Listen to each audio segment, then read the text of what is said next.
কোটি টাকায় নাটকের সেট। সাত ভাই চম্পা নাটকের সেটের নির্মাণ কাজ চলছে।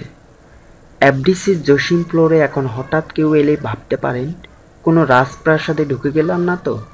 এই ফ্লোরে সুবিশাল দৃষ্টিনন্দন একটি সেট বানানো হয়েছে, তাও আবার একটি ধারাবাহিক নাটকের জন্য। বাংলাদেশের জনপ্রিয় রূপকথার গল্প সাত ভাই চম্পা অবলম্বনে নাটকটি। নামও সাত ভাই চম্পা।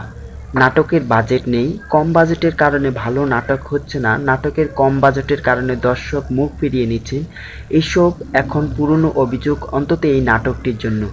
টেলিভিশনের এই ধারাবাহিকটির সেট বানানোর জন্যই শুধু খরচ করা হয়েছে কোটি টাকা। সরেজমিনে দেখা মিলল নাটকটির প্রধান পরিচালক রিপন নাগের। পুরো সিরিজটিতে তার সঙ্গে থাকবেন আরও একদল পরিচালক। এপ্রিল মাসের শুরুতে নাটকটির শুটিং শুরু হবে বলে জানান রিপন।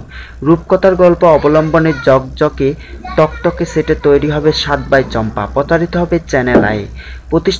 প্রতিষ্ঠানটির বিপণন প্রধান ইবনে হাসান খান অবশ্য বাজেটের কারণে নির্মাতারা ভালো নাটক বানাতে পারেন না এ কথা মানতেই রাজি নন।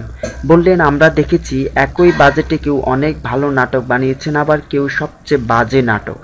বাজেট পায় না এটা শুধুই অজুহাত। তবে এবার কোটি টাকা খরচ করলেন যে ইবনে হাসান খান বললেন, বরাবরই আমরা মান ধরে রেখে কাজ করি, যেখানে যে বাজেট দরকার সেখানে তা নিয়ে কোনো আপোষ করি না।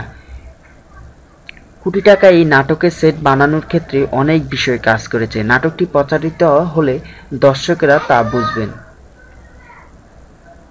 পরিচালক রিপন নাগ জানান, নাটকের এই সেটের নকশা করেছেন চয়ন কুমার দাস। তার নেতৃত্বে আছেন আরও 5 জন ডিজাইনার।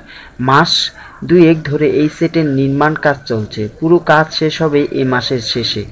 রিপন বললেন, আমরা বঙ্গের একটি পৌরাণিক গল্প বলতে চাই, তাই এত বড় আয়োজন সেট বানানো হয়েছে। আমরা শুধু বাংলাদেশের কথা ভাবিনি, এই সিরিয়ালটির ক্ষেত্রে আন্তর্জাতিকতার কথা ভেবেছি। পুরো রাজপ্রাসাদের মধ্যে থাকবে আরও 18টি সেট। প্রথম পর্যায়ে 300 পর্বের শুটিং হবে। আগামী 2 বছর ঢাকায় এফডিসি ও দেশের নানা জায়গায় হবে এই শুটিং।